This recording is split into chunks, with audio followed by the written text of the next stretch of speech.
Cela ressemble à un scénario de science-fiction, mais c'est bel et bien arrivé. 3 hommes dans la Bible ont été enlevés par Dieu d'une manière si extraordinaire que, encore aujourd'hui, leurs histoires défient notre compréhension de la vie et de l'existence. Élie est monté au ciel dans un char de feu. Enoch a marché avec Dieu et a disparu sans laisser de traces. Et la 3e histoire, elle ne s'est pas encore produite et elle pourrait vous concerner. Depuis les temps anciens, la mort a toujours été à la fois le plus grand mystère et la seule certitude de l'humanité. Philosophes, scientifiques et religieux ont cherché à en comprendre le sens, mais seule la Bible nous donne des aperçus de ce qui se passe réellement au-delà. Et parmi tant d'histoires, ces 3 personnages brisent toutes les règles connues. Comment Élie a-t-il pu être enlevé sous les yeux de ses disciples? Qu'est-ce qui a rendu Enoch si spécial au point que Dieu l'a simplement pris pour lui? Et surtout, que nous révèle tout cela sur l'enlèvement futur promis aux chrétiens? Si vous vous êtes déjà interrogé sur ce qui se passe après la mort, sur la vie éternelle ou même sur les prophéties bibliques, ce voyage ouvrira votre esprit à une toute nouvelle compréhension. Il y a quelque chose de bien plus grand derrière ces histoires. Quelque chose qui pointe vers un plan divin pouvant complètement changer notre perception de notre destinée finale. Tout au long de cette exploration, vous découvrirez les détails fascinants du départ miraculeux d'Élie, comprendrez comment la foi inébranlable d'Enoch a fait de lui un exemple unique, et percerez le mystère de l'enlèvement prophétisé dans 1 Thessaloniciens 41 318. Mais ne pensez pas qu'il s'agisse d'une simple étude religieuse, c'est une révélation qui peut transformer votre propre vie. Alors, préparez-vous, car ce que vous êtes sur le point de découvrir pourrait changer votre façon de voir la foi, l'éternité et même votre propre avenir. Plongeons ensemble dans ce mystère et trouvons les réponses qui intriguent l'humanité depuis si longtemps. Élie n'était pas un prophète ordinaire. Élie n'était pas un prophète ordinaire. À une époque sombre, lorsque l'idolâtrie et la corruption dominaient Israël sous le règne d'Éachab et Jézabel, il fut une voix intrépide qui défia les rois, confronta les faux prophètes et témoigna de miracles impressionnants. Mais le plus incroyable restait encore à venir, son départ de ce monde fut différent de tout autre. Élie n'a pas connu la mort, il a été emporté au ciel dans un tourbillon, sous les yeux ébahis de son disciple Élisée. Le dernier voyage d'Élie n'était pas un hasard. Chaque lieu par lequel il est passé avant son ascension, Gilgal, Béthel, Jéricho et enfin le Jourdain, représentait des étapes spirituelles importantes. Gilgal symbolisait le renouveau et le commencement du cheminement avec Dieu. Béthel, la maison de Dieu, rappelait l'importance de la communion spirituelle. Jéricho était un symbole de foi, celle qui fait tomber les murailles. Enfin, le Jourdain représentait la traversée vers une nouvelle dimension.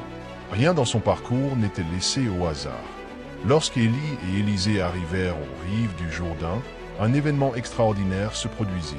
Élie prit son manteau, frappa les eaux, et elles s'ouvrirent, permettant aux 2 hommes de traverser à sec. Ce miracle rappelle la mer Rouge s'ouvrant sous Moïse et le passage du Jourdain par Josué avant d'entrer en terre promise. Le message est clair, Dieu ouvre toujours un chemin pour ceux qui marchent dans la foi. Après la traversée, Élie posa une question à Élisée. « Que veux-tu que je fasse pour toi avant que je sois enlevé ?» Sans hésiter, Élisée répondit « Je veux une double portion de ton esprit. » Ce n'était pas une demande de pouvoir par ambition, mais le désir de poursuivre la mission de son maître. Dans la culture juive, demander une double portion revenait à réclamer le droit d'aînesse spirituel. Mais il y avait une condition, Élisée ne recevrait cette bénédiction que s'il assistait à l'ascension d'Élie. Soudain, le ciel s'ouvrit, un tourbillon apparut. Un char de feu, tiré par des chevaux flamboyants, descendit du ciel et emporta Élie sous les yeux d'Élisée. Imaginez la scène. Le choc fut tel que Élisée déchira ses vêtements en signe de deuil et de respect. Élie était parti, mais sa mission continuerait à travers son disciple. L'image du char de feu est l'une des plus emblématiques de la Bible. Le feu, souvent, symbolise la présence et le jugement divin comme dans le buisson ardent de Moïse ou le feu tombé du ciel sur le mont Carmel. Mais cette fois, le feu n'est pas venu pour consumer, mais pour élever. Élie a été enlevé sans connaître la mort, un privilège rare dans l'histoire de l'humanité. La connexion entre Élie et l'enlèvement futur des chrétiens est évidente. Son départ surnaturel préfigure ce que Paul décrit dans 1 Thessaloniciens 41 318. Un jour, ceux qui sont en vie et demeurent fidèles seront enlevés pour rencontrer le Seigneur dans les airs, sans passer par la mort. Élie était un prototype de ce qui est encore à venir pour ceux qui placent leur confiance en Dieu. Un autre détail intéressant est que Élie ne disparaît pas totalement du récit biblique. Des siècles plus tard, il réapparaît aux côtés de Moïse lors de la transfiguration de Jésus. Cet événement révèle la gloire divine et montre que la mission d'Élie transcende le temps et pointe vers un dessein bien plus grand que son époque. Le fait que Dieu ait pris Élie sans qu'il ne connaisse la mort nous pousse à réfléchir sur notre propre parcours de foi. Sommes-nous prêts pour le jour où nous serons appelés? Notre vie reflète-t-elle la même confiance et la même obéissance que Élie? Sa vie n'est pas qu'un récit lointain, elle est un miroir de notre propre marche spirituelle. Élie a connu des hauts et des bas, il a fui dans le désert, il a eu peur, il s'est senti seul. Mais il a toujours placé sa confiance en Dieu et accompli sa mission. Cela nous rappelle que l'important n'est pas d'être parfait, mais d'être fidèle au plan divin. Et cette fidélité peut nous faire vivre des expériences surnaturelles qui dépassent toute logique humaine. Le voyage d'Élie ne s'est pas arrêté avec son ascension. Il continue à vivre à travers chaque personne qui choisit de marcher avec Dieu avec la même audace. Son héritage nous invite à croire en l'impossible et à comprendre que Dieu réserve encore bien plus à ceux qui lui font confiance. Et maintenant, préparez-vous, car l'histoire du prochain homme qui n'a jamais connu la mort nous plonge dans une communion encore plus profonde avec Dieu. Parlons d'Hénoch, l'homme qui a marché avec Dieu jusqu'à disparaître. Hénoch, l'homme qui a marché avec Dieu jusqu'à disparaître. Depuis le commencement de l'humanité, la mort a toujours été considérée comme une destinée inévitable. Tous les grands patriarches mentionnés dans la généalogie de Genèse ont un point commun, la phrase « et il mourut » apparaît après la description de leur vie. Mais au milieu de cette succession de noms, un personnage brise cette règle Hénoch. La Bible ne dit pas qu'il est mort. Au contraire, elle affirme qu'il marchait avec Dieu et il ne fut plus, car Dieu l'avait pris, Genèse 524. Mais qui était cet homme mystérieux? Pourquoi a-t-il eu un destin si extraordinaire? Pour le comprendre, nous devons examiner sa vie. Contrairement à beaucoup de ses contemporains, Hénoch vivait dans une communion profonde avec Dieu, ce qui le distinguait de sa génération. Alors que le monde autour de lui devenait de plus en plus corrompu, il a choisi un chemin différent, celui de la foi et de l'intimité avec le Créateur. L'expression « marcher avec Dieu » ne signifie pas simplement qu'il était un homme religieux. Cela signifie que toute sa vie était alignée sur la volonté divine. Il ne faisait pas que croire en Dieu, il vivait sa foi quotidiennement dans une relation continue avec lui. Imaginez quelqu'un qui n'a pas besoin de signes visibles pour croire, qui ne dépend pas de bénédictions matérielles pour rester fidèle. C'était Hénoch, un homme qui marchait avec une confiance totale en la réalité et la présence de Dieu. Fait intéressant, Hénoch vécut 365 ans, un nombre qui, symboliquement, nous rappelle quelque chose de constant et de complet, comme les jours d'une année. Sa marche avec Dieu n'était pas temporaire ni occasionnelle, mais un engagement pour toute une vie. Et le résultat de cette foi fut sans précédent, Dieu le prit simplement avec lui. Il n'expérimenta pas la mort comme les autres. Cela nous rappelle ce qui est prophétisé pour les chrétiens dans le futur, l'enlèvement. La promesse de 1 Thessaloniciens 41 318 parle d'un moment où les croyants seront retirés de la terre pour rencontrer le Seigneur dans les airs. Hénoch était une préfiguration de cet événement. Son histoire nous montre que Dieu a le pouvoir de transporter directement ses fidèles dans l'éternité, sans qu'il ait à passer par la mort. Ce qui rend cette histoire encore plus fascinante, c'est que Hénoch n'était pas seulement un homme juste, il était aussi un prophète. Dans le livre de Jude, verset 14, nous lisons qu'il a prophétisé sur le jugement divin qui viendrait contre les impies. Autrement dit, il ne se contentait pas de vivre en communion avec Dieu, mais avertissait également sa génération des conséquences d'une vie éloignée du Créateur. Cela nous enseigne une leçon puissante: marcher avec Dieu ne signifie pas vivre isolé du monde, mais être une lumière dans les ténèbres. Hénoch ne s'est pas caché. Il a vécu sa foi de manière active, au point que sa vie devint un témoignage si fort que Dieu décida de l'épargner de la mort. Imaginez maintenant la scène. Un jour ordinaire, alors qu'il marchait, priait ou parlait de Dieu, Hénoch disparaît soudainement. Sa famille et ses amis ont probablement cherché son corps, mais ne trouvèrent jamais aucune trace de lui. Que s'est-il passé? Dieu l'a pris pour lui. Il a été directement promu à l'éternité, sans avoir à traverser la vallée de l'ombre de la mort. Cela soulève une réflexion profonde: marchons-nous avec Dieu comme Hénoch l'a fait? Beaucoup de gens croient en Dieu, mais ont-ils une relation intime avec lui? Vivent-ils selon sa volonté, ou se contentant-il de suivre des rituels vides de sens? L'histoire d'Hénoch nous met au défi d'avoir une foi vivante et non simplement théorique.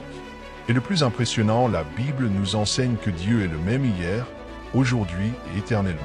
S'il a pu prendre Hénoch sans qu'il connaisse la mort, il peut aussi accomplir la promesse de l'enlèvement pour ceux qui marchent avec lui. Ce n'est pas un événement mystique lointain, mais une réalité spirituelle pour ceux qui croient. S'il y a une chose que nous pouvons apprendre d'Hénoch, c'est que la vraie communion avec Dieu transcende ce monde. Il ne s'est pas contenté de suivre Dieu, il a vécu si intensément dans sa présence que son destin fut totalement différent de celui des autres autour de lui. Il a été enlevé avant le déluge, tout comme l'Église sera enlevée avant la grande tribulation. Le voyage d'Hénoch est une invitation pour chacun d'entre nous. Vivons-nous simplement ou marchons-nous réellement avec Dieu? Son histoire nous prouve qu'il y a quelque chose de bien plus grand qui attend ceux qui choisissent le chemin de la foi. Et maintenant, nous arrivons à la dernière partie de ce mystère incroyable, l'enlèvement des chrétiens. Tout comme Hénoch fut enlevé avant le jugement de son époque, il existe une prophétie annonçant que des millions de personnes disparaîtront de la terre lors d'un événement futur. Et si, soudainement, des millions de personnes disparaissaient de la terre, imaginez des avions sans pilote, des voitures sans conducteur, des bureaux et des maisons abandonnées en un clin d'œil. Ce scénario n'est pas un film de science-fiction, c'est la description biblique de l'enlèvement, un événement prophétisé il y a des milliers d'années et attendu par les chrétiens encore aujourd'hui. L'idée de l'enlèvement peut sembler irréelle, mais elle est profondément enracinée dans les Écritures. Dans 1 Thessaloniciens 41:318, l'apôtre Paul révèle un mystère. Un jour, ceux qui sont morts en Christ ressusciteront d'abord, puis ceux qui sont encore en vie seront enlevés, emportés dans les airs pour rencontrer le Seigneur. Il n'y aura aucun avertissement préalable, ni explication scientifique simplement. Ceux qui appartiennent à Dieu seront retirés de ce monde. Si nous regardons l'histoire biblique, nous voyons que l'enlèvement n'est pas un concept nouveau. Élie a été enlevé au ciel dans un tourbillon, sans passer par la mort. Hénoch a marché avec Dieu et a été pris pour lui. Ces événements étaient des préfigurations de ce qui arrivera à l'échelle mondiale. Ce qui est arrivé à un homme, puis à un prophète, arrivera à tous ceux qui seront prêts pour l'appel divin.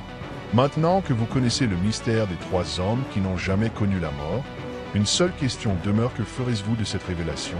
Ce ne sont pas de simples histoires anciennes, elles contiennent des vérités puissantes qui peuvent transformer votre vie. Élie, Hénoch et la prophétie de l'enlèvement nous montrent que la mort n'est pas la fin pour ceux qui vivent en communion avec Dieu. Réfléchissez si l'enlèvement avait lieu aujourd'hui. Seriez-vous prêts? C'est une question sérieuse, car la Bible garantit que cet événement arrivera sans avertissement.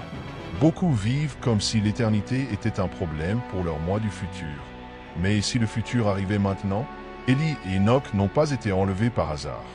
Ils ont vécu dans une telle proximité avec Dieu que leur histoire a transcendé ce monde. Pouvez-vous en dire autant de votre vie aujourd'hui? Ou étiez-vous piégé par les distractions, les peurs et les incertitudes qui vous éloignent d'une véritable relation avec Dieu? La bonne nouvelle, c'est qu'il est encore temps de prendre une décision. L'enlèvement n'a pas encore eu lieu, ce qui signifie que vous pouvez choisir, dès maintenant, de vivre avec un but, dans la foi et avec l'assurance d'être sur le bon chemin. Tout commence par un simple pas: chercher une relation réelle avec Dieu. Et si ce message vous a touché, ne le gardez pas pour vous. Partagez cette vérité avec ceux que vous aimez. Soyez comme Élisée, qui a reçu le manteau d'Élie et poursuivi sa mission.